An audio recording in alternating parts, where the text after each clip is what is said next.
Hello again, everybody. My name's Adam White. It is time for Advocacy with Adam here for the Alaska Airmen's Association. I, of course, am Adam White. So, lots of things to talk about this month as we go through and review the advocacy efforts of the association and some information you need to know about your input and participation in the public process. So let's go ahead and just briefly run through some things we're going to talk about. We're going to talk about the Anchorage Control Tower, the new control tower there at Anchorage International Airport. Going to talk a little bit about 100 low lead, not too much there, but going to talk about the Anchorage airspace redesign. That's going to be a topic we're going to talk about here this time around. And Class E expansion and Class G reduction here in Alaska, and basic med update, and maybe a little bit about some CFIT and some hope about some new technology out there. So those are the things we're going to talk about this go around here on Advocacy with Adam. So let's go ahead and jump right in and get to it. First of all, just want to say that got a lot of response from folks about these stickers.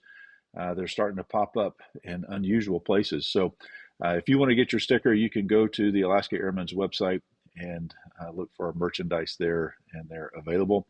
If you do post a sticker somewhere, take a picture and tag the Airmen's. It's kind of funny to see where these things are showing up and how kind of a joke at Oshkosh has, well, kind of turned into a thing now, I guess. Yeah. Anyway, all right, let's go through and hit some of these items that I want to update you on. So you probably remember us talking about the proposal for a new control tower at Anchorage International. The existing control tower is getting old and doesn't meet new seismic requirements, and there's some site visibility when it comes to being able to see all the operations at the airport. And so there's a proposal from the FAA to build a new one. There was some talk about potential locations, and they have settled on a location. They have gone through a public process of that. The Airmen's Association participated in that public process, voiced some concerns specifically about the west water lane there at Lake Hood and how this 300-foot tall control tower, by the way, the tallest building in the state of Alaska once it gets built, is right on the departure end of the west water lane. It is inside the Anchorage segment of the Class Charlie airspace, so we won't be entering that airspace without a clearance. But there are some times when they are allowing us to cut across and keep going to the west.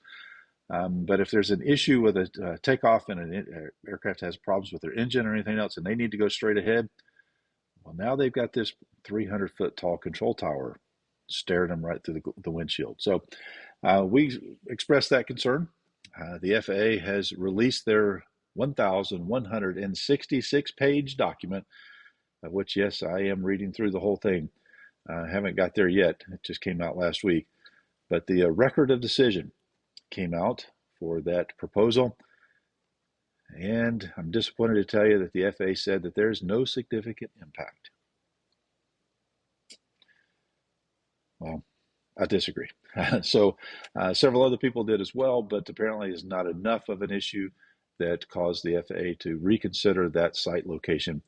And as I continue to read through the document, I'll be able to have a better grasp and understanding of the rationale. And we'll see where we go from there. But unfortunately, looks like that location is going to stand for the new control tower at the Ted Stevens Anchorage International Airport. Sorry, but that's the way it goes sometimes. But again, we're not giving up. There's still things that we can do to voice our concerns. And hopefully, prayerfully, nothing will happen with an emergency that control tower is going to be a negative influence on. So 100 low lead update. If you are not keeping up with that, you probably should be.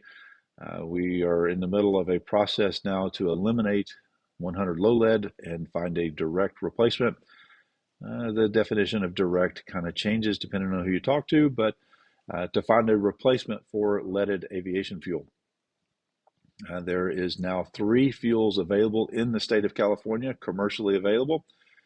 That has kind of triggered some things there in California that basically says the 2030 date of a goal that the FAA has set is not a goal for California. It is a deadline. and that some airports are already talking about the potential of stopping sale of 100 low lead because these other fuels are available. So GAMI has their fuel available, and Swift has two different fuels that are available, one at a 94 octane and one at a 100 octane. So we'll be following up and keeping up with that as it progresses along. If you want more information about that process, I encourage you to go to flyeagle.org and look for updates, and you can find out all the official information there. And of course, it's in the aviation press and media as well. And I'll do my best to kind of give you the high spots here on these monthly updates. Okay, moving on to other things Anchorage wise, and that is the redesign of the Anchorage Class Charlie airspace. Last week I was involved in meetings where we were developing new procedures to get in and out of Merrill Field. They're instrument procedures, not VFR procedures, but instrument approach procedures, arrival and departure procedures. And we'll see what the FAA accepts with those proposals that we submitted as a group. It's kind of hard to work on that when you don't know what the Class Charlie is going to wind up being, because the FAA cannot release that data just yet until we get far enough in that very public process with the Environmental Policy Protection Act. So that's where we are on that. So there will be some meetings here in the next 2 months or so for the ad hoc committee, of which the Airmen's Association will be participating in, where we will have an opportunity to see what the FAA is proposing, be able to offer some feedback and some guidance as to what they might anticipate when they get into the public process. There's a possibility the FAA could go back and revise their proposal based on what the ad hoc committee recommends, but we cannot change that proposal as far as the ad hoc committee. We can only make recommendations and let the FAA know what we would see to be problems and what we would anticipate the public having issues with in their proposal. The goal, again, just to remind you, is to have this entire process complete by January 2027. The intention and the goal near term is to have this process far enough along that it will go out for public review and public comment very early next year, and we will keep you up to date on that timeline. I'm anticipating these ad hoc committee meetings to happen before the end of the year, at least start happening before the end of the year. And there's a hope that these meetings won't take too long, but it depends on how deep we get and how problematic we see the proposal to be. Speaking of other airspace changes, well, there's a proposal in the Federal Register to expand Class Echo airspace here in the state of Alaska and shrink Class Golf, Class G.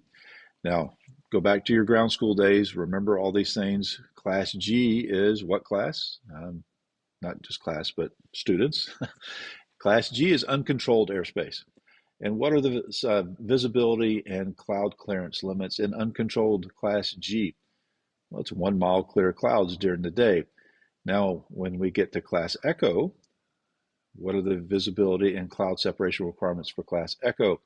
Again, for daylight and below 10,000 feet MSL and all the other, clarifiers there. It's basically 3 miles visibility, 500 feet, 1,000 feet, and 2,000 feet cloud separation in that Class Echo airspace. If you don't remember, take a look at a sectional, and I'll do my best to put a screenshot here when I go back and edit the video, of areas in the state that have Class G airspace well above the 1,200 foot transition into Class Echo. Those areas are primarily in the Wrangell-St. Elias area, and then south and slightly east of McGrath, east of Fort Yukon along the Canadian border, and then over in the Northwest Arctic, just north of the Brooks Range, that is airspace that the FAA traditionally has not controlled because, well, several reasons. Because there was no IFR traffic flying through that area, because at least below the flight levels, because there were no legacy nav aids to get you through that area. And so they only protected those narrow little slots of the airways. They also did not have any surveillance. they couldn't see you on radar and they couldn't talk to you.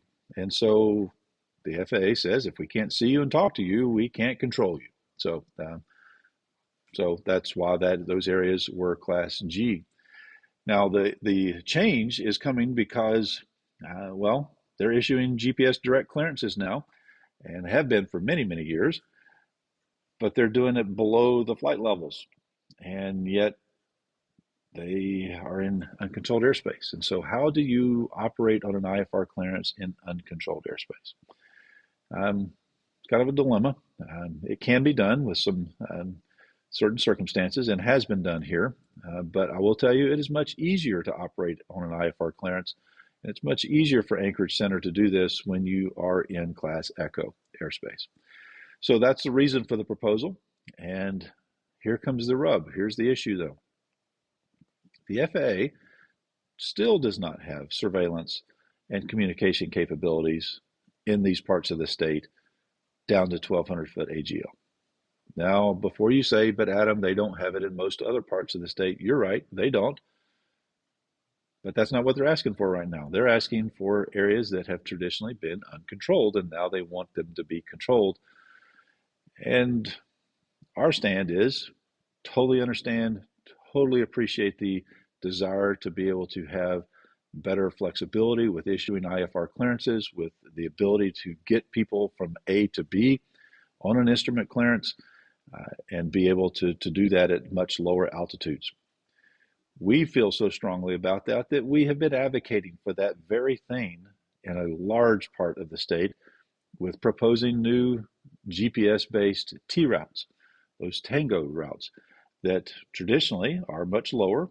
They are not long straight lines. They kind of go around terrain and be able to keep us out of the icing.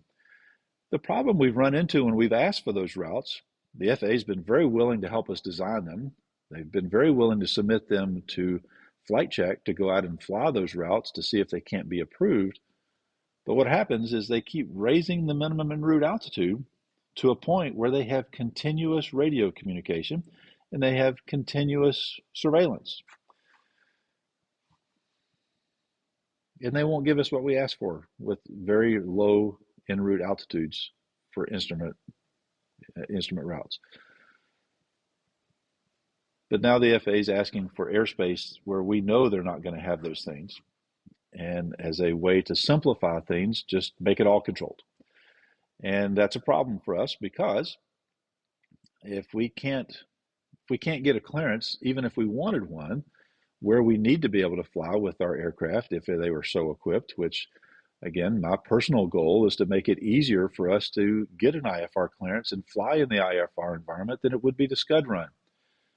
I know that that's a lofty goal that I most likely will never be able to achieve in my lifetime, but you've got to have a big goal, and that's my big goal in aviation. And here's the reason why that's my big goal. I am tired of losing friends to controlled flight and terrain because of scud running. I'm tired of it. I don't like it. I wish it wouldn't happen. If there was never another CFIT accident, it would be incredible. But that's not the reality. So what do we do about it? We keep educating folks about don't scud run, don't push it, don't fly in reduced visibility, don't fly up box canyons when you know you can't turn around. Well, if you knew you couldn't turn around, you probably wouldn't have done it. But yet it still happens. How do we solve it? We make it easier for people to operate in the IFR infrastructure where they can fly into the clouds and they can have the equipment in their aircraft to be able to know where they are, to know that they're at the right attitude and that they're going the right direction at the right altitude, and all of these things that are very easy to do these days, not necessarily cheap, but it's much easier today to be able to equip even a Super Cub in an IFR platform. But what good is you spending tens of thousands of dollars to upgrade your aircraft if you so choose to do it if you can't get a clearance to go where you need to go? Because the FAA doesn't have surveillance and they don't have communication. And so this is why I have an issue with the FAA wanting to get rid of the Class G airspace and make Class E all the way down to 1,200 feet over the entire state. Sometimes we just need the flexibility to have 1 mile visibility and remain clear of the clouds to be able to get where we need to go, especially in the summertime, especially in the smoke.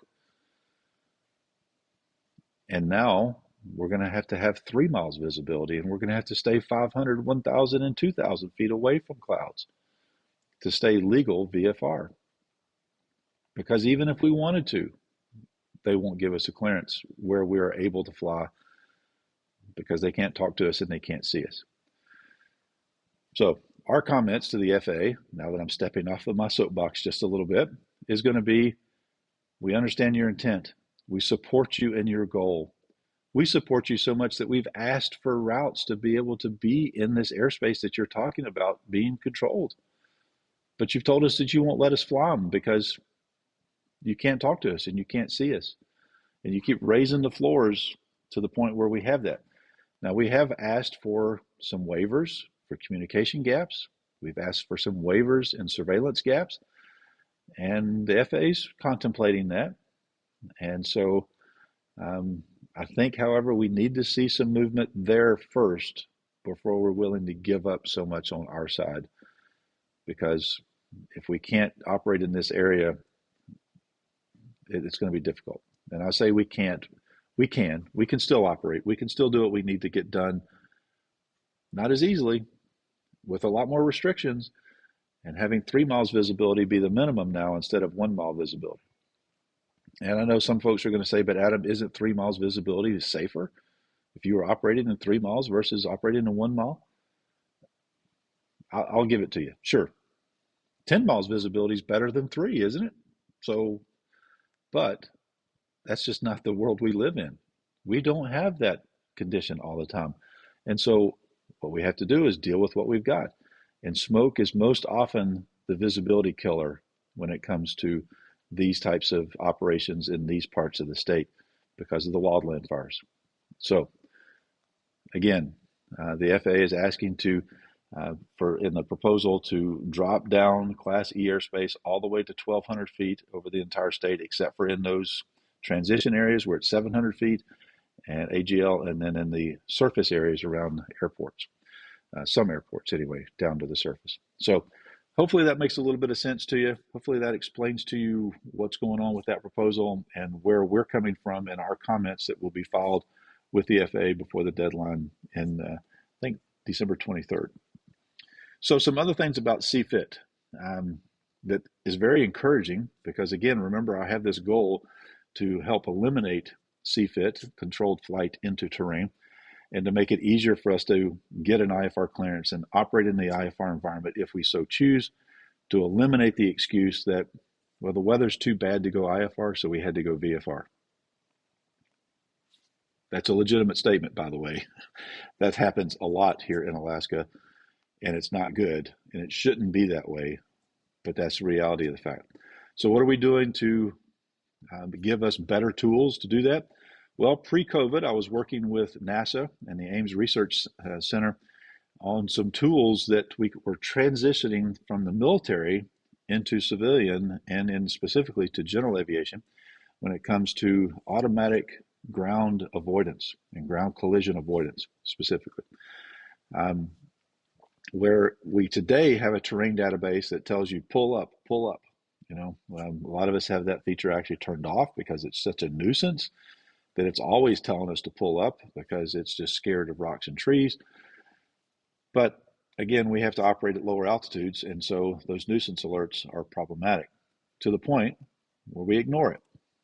Well, this new system that we're hoping to get further along, and there's been some major milestones and steps in that direction, will not only tell you to pull up, but it'll tell you climb left, climb right.